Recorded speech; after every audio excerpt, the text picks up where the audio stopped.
Sveicināti! Mani sauc Andris Petrovs, un mēs atrodamies Brīvības studijā, kur nepastāv cenzūra un dominē vārda brīvība. Šodien mums tāda smagāka tēma būs, jo visi pie varas esošie, kā jau mēs vairāk reizi to esam runājuši Brīvības studijās, nodarbojas ar sabiedrības šķelšanu. Un to starp, kā jau tika minēts arī, ka tiek šķirtas, bet sadalīti gan latvieši un krievi, gan vakcinētie, nevakcinētie. Tā sāpīgākā tēma ir, ka tiek šķirtas arī ģimenes. Un to visu iespaidojusi arī šī Covid afēra. Un viss trakākais tajā, ka bērni tiek izmantoti kā instruments. Šodien Brīvības studijā Mareks Markus, Sveicināti. Kurš arī ir no tā visa cietis. Un mēs jau Brīvības studijā nekautrējamies runāt par vakcīnu izraisītām blaknēm un nāvēm, lai gan ne visi cilvēki ir gatavi par to runāt. Tā kā varbūt pastāsti to savu bēdu stāstu, ja kā tev tika atņemti bērni, cik es saprotu arī šīs Covid afēras realizācijas laikā. Tātad, Andri, es tomēr gribētu akcentu likt nevis uz to, ka tas ir bēdu stāsts, bet tā ir ļoti smaga dzīves skola. Un esmu arī citos raidījumos cilvēkiem sabiedrībai Latvijā stāstījis par to, ka tiešām, kā arī tu minēji iepriekš, Covid afēra tika izmantota, lai tās aizsargā, izmantojot ģimenes vārdu, īstenot politiskās intereses valsts institūcijas. Un mani bērniņi man tika atņemti, aizvien šobrīd jau drīz būs 2 gadi, kopš es ar viņiem nevaru tikties, un saziņa ir bijusi ļoti, ļoti reta. Un šis viss turpinās arī šādi, ka pret mani cenšas izvērst dažādas represijas. Bet stāsts jau nav tikai par mani. Ne tikai es esmu cietējis, kā Andri to ieminējies pirms brīža, bet cietēji ir galvenokārt bērni, par kuriem neviens neiestājas. Un cilvēki, kas savukārt sabiedrība, kura ir tajā pusē, kura, kā tu sacīji pareizi, tiek sašķelta, un viņi domā, ka to, ko valdība dara, ka tas šobrīd ir tautas un visas sabiedrības interesēs, šie cilvēki tiešām arī labticīgi seko šiem norādījumiem un dara to, ko viņiem liek, neapzinoties, ka viņi nodarbojās ar posta darbiem. Un tā arī šīs institūcijas, par kurām es varbūt bišķiņ vēlāk pastāstīšu vairāk, dzīvo šajā līmenī, ko viņiem liek, to dara. Katrs dara savu daļu, nedzirdot, ka bērni saka, es gribu satikt tēti un mammu.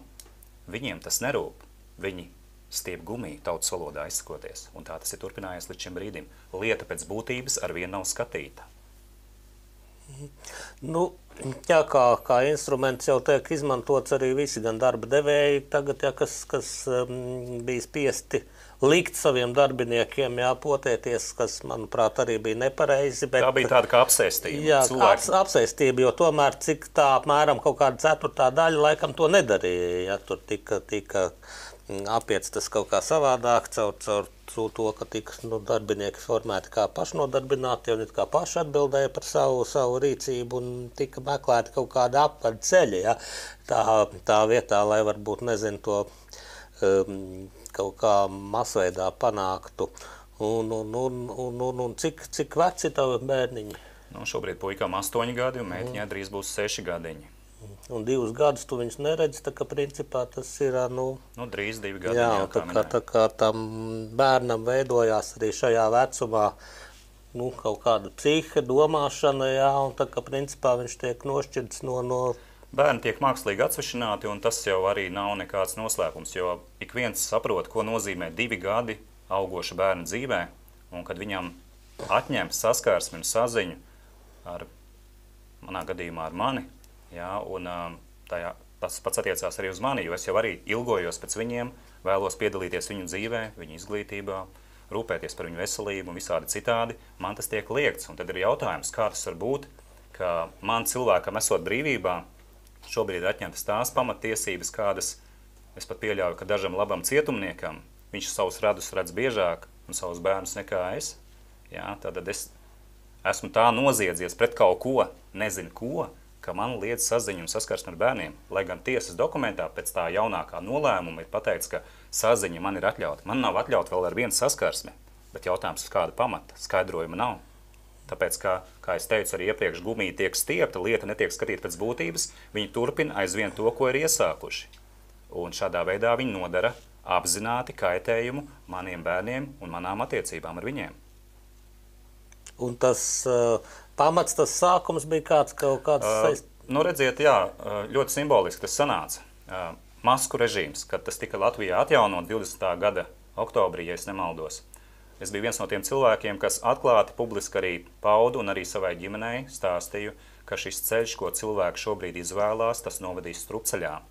Un ka nedrīkst šo ceļu iet, jo tas novedīs pie ne tikai domstarpībām, bet arī izpostīs ģimenes. Un es nezināju, ka tajā laikā to sakot, es pats paredzēju arī savas ģimenes bojā iešanu. Bet nestāstu tik daudz šobrīd par manu ģimeni, bet par to, ka cilvēkiem ir par šīm lietām jārunā. Nav jāsabīstās, tas ir jāceļ gaismā. Tas ir pirmais pamatnosacījums, lai mēs sasniegtu kā sabiedrība spēcīgu mugurkaulu un spēju par sevi pastāvēt. Šeit ir jābūt patiešām spēcīgam mugurkaulam. Un nav jāpaļaujās uz to, ko tur kāds izdarīs mūsu vietā. Jādara ir pašiem. Jā, viennozīmīgi, ka ģimene ir sabiedrības pamatvienība. Jā, tieši tā. Un es arī esmu ļoti, ļoti daudz saskāries tagad ar šķirtām ģimenēm, tieši no dēļ gan vakcīnu jautājumos, gan vispār uzskatu jautājumos ar visu to safabricēto pandēmiju, jo ir šķīrušies ne tikai tādi cilvēki, kuru viens ir vakcinējies, otrs nav vakcinējies, bet ka divi nevakcinētie pat ir vīrs ar sievu šķirās, jo viņi nespēja izturēt vairs to spriedzi visu, kas ir sabiedrībā. Ja? Tieši tā. Un tagad, bet tas, kad nodala no bērnus no vecākiem, man liekas, tas vispār ir absurds. Tā ir traģēdija. Tā patiešām ir traģēdija, jo redziet, bišķiņ paplašināšu to kontekstu. Ja? Pat tās retās saziņas, kas man bija ar maniem bērniem, neskatoties uz to, ka uz viņiem tika izdarīts šis spiediens arī psiholoģiski, lai viņi domātu tā, kā vajag politiķiem. Ja? Viņi tomēr ir pauduši savu vēlmi būt kopā ar mani. Ja? Viņi nezina šos blakus apstākļus, es jau nezinu arī, ko viņiem stāsta. Ja? Bet zinu droši to, ka viņi ir centušies parādīt cilvēkus, kas domā neatkarīgi no politiskās šīs tā virziena. Ja? Viņi parāda šos cilvēkus, ka mēs esam slimi. Tātad, ja es arī to iepriekš sacīju kādā no raidījumiem, ka ja tu nedomā tā kā valdība, man to ir burtiski sacījuši šie politikas piekritēji, tad tu esi slims, tev jāiet ārstēties. Cik ļoti novienkāršo viņi šo te visu līdz pat absurdam, bet tā viņi šo uztver. Un tā arī viņi apsūdzēja un mani, un apsūdz arī citus, un viņi pilnā nopietnībā tā arī uzskata, ja tu tā atļaujies domāt, tad ar tevi nav kārtībā kaut kas. Ja? Viņi neuzdod jautājumus. Un kad es, piemēram, tām pašām institūcijām ar viņiem runājot, saku, cienījamie cilvēki, kā tad ir? Jūs dzirdat, ka mani bērni tiešā tekstā saka, ka viņi grib ar mani satikties, ar mani būt kopā, tāpat kā ar savu mamīti. Ja? Tad kāpēc bērnu intereses, par kurām jūs sakat, ka tās ir primārās, ka tās pirmkārt tiek skatītas kā galvenais konteksts, kāpēc jūs acīm redzami un ausīm dzirdami ignorējat šo faktu? Viņiem atbildes nav. Viņiem ir interese laikam, cik tā izskatās, novilkt to lietu, tāpēc, ka daudzi noziegumi ir izdarīti šie visa arī manas ģimenes kontekstā, jo laikam vajag to sagaidīt, kad es kaut kur kļūdīšos, jo tad varēs norakstīt visu vainu uz mani un slēpt tos noziedzniekus. Es nekautrējos no šī vārda noziedzniekus, kas pildīja noziedzīgas pavēles un izpostīja, diemžēl, arī manu ģimeni. Jo tu arī minēji to, ka bērniem tā tad uzspiež to viedokli domāt, jo tā kā domā politiķi, ja, tad bišķiņ arī tiem globālismu pirmsākumiem, varbūt, ja mēs atceramies senos laikus, ja tad, vīrietis devās medībās, ja tur ķert kaut kādu briedi vai mamutu vai vēl kaut ko, un sieviete rūpējās par pavardu, ja, par ģimeni. Un tad pēkšņi, kad sievietēm arī deva šīs tiesības strādāt, tad jau globālisti it kā iegūst dubultā. Pirmkārt, tā sieviete maksā arī nodokļus, es saprotu, un otrkārt, bērni ātrāk tiek laisti skolā, kur viņiem jau no agrāka vecuma var vienkārši pumpēt iekšā to informāciju, kas ir vajadzīga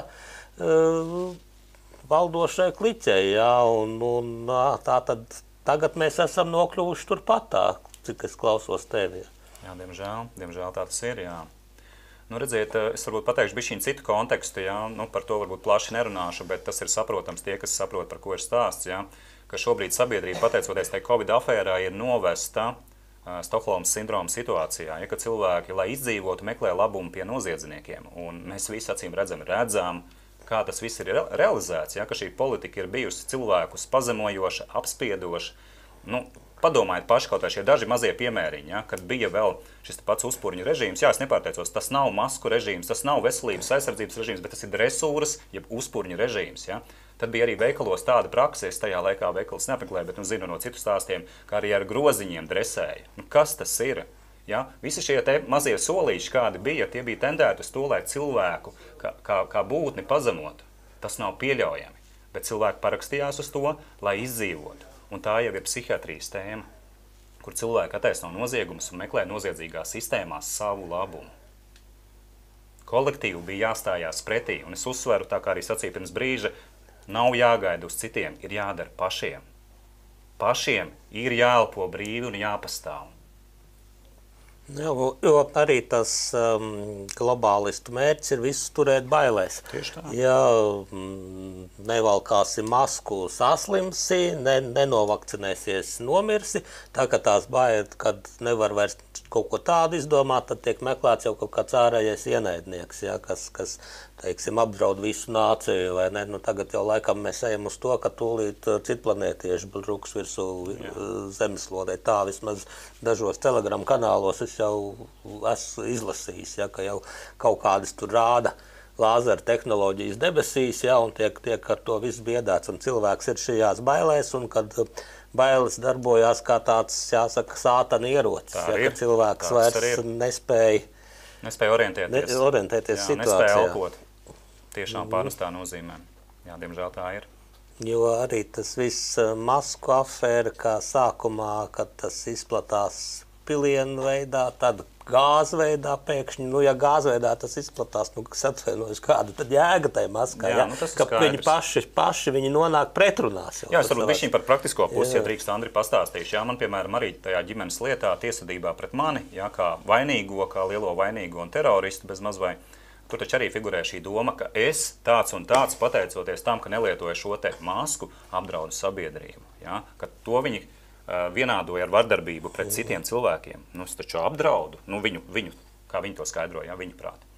Un es pēc tam šo apsūdzību pārsūdzēju, un pret mani vēl 3 reizes tur centās, nu, kā saka, mani noriet, ja, un parādīt, ka tomēr es esmu apdraudējis, un viņi nespēja to pierādīt. Tad, kad es sniedzu faktus, ne tikai faktus, bet arī pieprasīju pat no viņu pašu tām institūcijām un iestādēm, kuras konstatēja jebkurus datus par mani, arī veselības ziņā.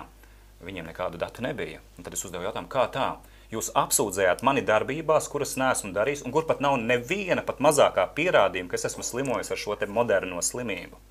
Un tomēr apsūdzēju. Un tad sanāk uz aizdomu pamata mani pasludina par noziedznieku, izdara noziegumu pret manām attiecībām ar bērniem, pret manu ģimeni, un ar to stāsts ir beigts. Centies kaut kā tagad tikt galā pats. Ja, tevi atstāja vienu šādā te situācijā un visu vainu uzgrūž uz tevi. Un ļoti viegli tajā situācijā pēc tam sameklēt visā dzīvē jebko un to parādīt tā, lai tu izskatītos tāds, kā viņi tevi uzbura. Tā var jebkuru cilvēku norakt dzīvu. Jebkuru.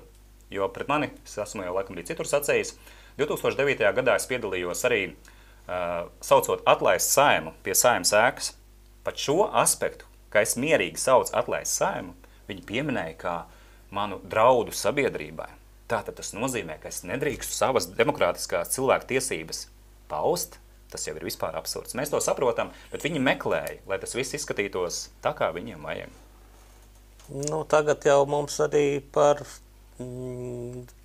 viedokļu paušanu cilvēku aiztur un vispār neuzstāda nekādu apsūdzību. Jā, mēs esam ceļā uz Ķīnu. Jā. Mēs esam ceļā uz Ķīnas režīmu. Un to es arī esmu saskāries un no daudziem draugiem un paziņām, kuriem ir bijuši kaut kādi administratīvie procesi vai vispār darīšana ar valsts struktūru ierēģiem, ka tiek radītas tādas maksimālas nērtības, ja, lai tu nevarētu atrisināt kaut kādus jautājumus, kur ir vajadzīgs darbā ar dokumentiem un vēl kaut ko, kā man brīžiem jau tā kā pārņem tādas domas, ka ir reāls saraksts ar cilvēkiem, ar viņu datiem, ja, kurš ir konkrētiem tur ierēģiem iedots, lai viņiem radītu tās nērtības, ja, ka viņš nevar dabūt vajadzīgo izziņu vai vēl kaut ko. Andri, atvaino, tev drusciņi pārtauc, tā tiešām arī ir. Man tam ir jau ievākt pierādījumi. Jā, ir reāli dati, kas parāda to, ka cilvēkiem tiek traucēta dzīve. Es esmu arī tam gājis cauri, un tas notiek starptautiskā mērogā. Man, piemēram, tā mazlietiņa kontekstiņa pateikšu, ja? Man māsa dzīvo Dānijā, kur arī ir brīvības cīnītāji, un pret viņa ģimeni vēršās. Un kas ir interesanti, ka nevis apmēram, bet precīzi tie paši datumi ir sakrituši 4 reizes, kad pret mani ir kaut kādas lietas paceltas, tad arī viņai ir uzbrukumi bijuši viņas ģimenē. Nu, kā var tā sakrist, vai ne? 4 reizītes gada laikā. Interesanti. Bet tas notiek. Un arī represijas pret ģimeni. Tur atšķirībā no manas ģimenes, viņi abi, vīrs un sieva, turās kopā braši, un viņus nevar salauzt. Un tāpēc arī šo aspektu es gribu uzsvērt, ka, lai kāds cenšas sabiedrību šķelt un šķirot, ir jāturās kopā. Ir jāturās kopā, lai bērnus nosargātu. Jo neviens cits, uzsveru, valsts nesargās jūsu bērnus, nesargās mūsu bērnus. Viņi nekalpo tautai. Es nepārteicos un es nepārspīlēju. Viņi nekalpo sabiedrības interesēm. Tās ir noziedzīgas struktūras un ir laiks to beidzot ikvienam saprast. Jo man arī tā pārņem bailes tādā ziņā, ka tagad ir tas 1. septembris, jā, pagājis jau, jā, tas jaunais mācību gads ir sācies, un kas var sagaidīt bērnus, jā, atkal masku režīms, atkal kaut kāda attālināta mācīšanās, jo ko tas nozīmē maskas, tas bērns, pirmkārt viņš nesaņem skābekli vajadzīgā daudzumā, tad viņš vispār neredz skolotāju mīmiku arī, ja neko, Nu, redziet, es varbūt pateikšu tādu mazu piemēriņu, vai ne? Arī saistībā ar to pašu izglītības tēmu, pavisam nedaudz. It kā pašsaprotam lieta, ka pašiem mazākiem bērniņiem ir ļoti svarīgi redzēt arī skolotāju seju, tieši valodas, kā tādas apguvē, ja? Dzirdēt, redzēt visu šo. Un es pats esmu pārsteigts par to, ka runājot ar skolotājiem un sakot viņiem, mīļie cilvēki, ko jūs darat? Jūs bērnu priekšā lietojat maskas vai arī prasat viņiem to darīt? Jūs saprotat, ko jūs nodarat šiem bērniem? Nu, protams, ka viņiem atbildes nav. Viņi no teorijas saprot, ka viņi dara aplami, bet viņi dara to, ko liek. Un te tā bīstamība. Un es atsaukšos to, ko es sacīju pirms brīža. Noziedzīgas struktūras. Institūcijas šobrīd ir noziedzīgas struktūras, un pateikšu kāpēc. Tāpēc, ka viņi rīkojās kā algotņi. Un algotņi ko dara?